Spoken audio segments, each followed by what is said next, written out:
Hello, Tim Gray with another episode of Tim Gray TV in New York City, this time talking about fisheye lenses. I actually got a question from an Ask Tim Gray email newsletter reader asking about a problem they were having with a fisheye lens. Specifically, it didn't seem to be behaving like a fisheye lens.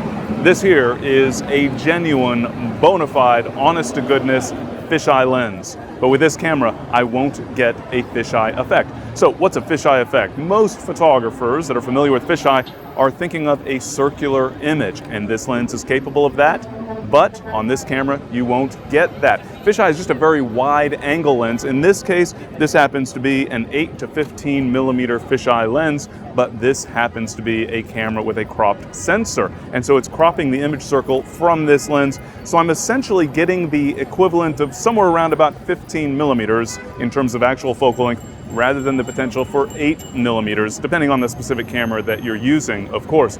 And so I'm not seeing that full circular effect. In fact, this lens has a limiter. I can shoot at 8 millimeters on a cropped sensor, but I'll have this arced, funny, sort of cropped version of that fisheye, just a little bit of circular vision at the edge there. You're getting that cropped out.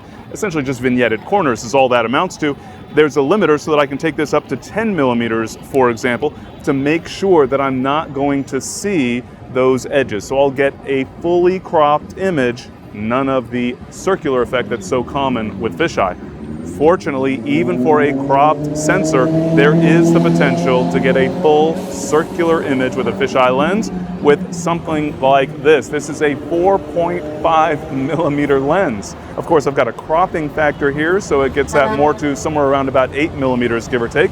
But that gives me a full circular image, a full fisheye effect, even with a cropped sensor camera. Now, the photographer who asked me the original question had rented a lens sort of like this one for a cropped sensor camera. There are other options available, but renting a lens is a great opportunity for you to check out a fisheye lens. Just be sure that you're choosing a fisheye lens that's suitable for the specific type of camera that you'll use it with. Thanks for tuning in, and we'll see you next time on Tim Gray TV.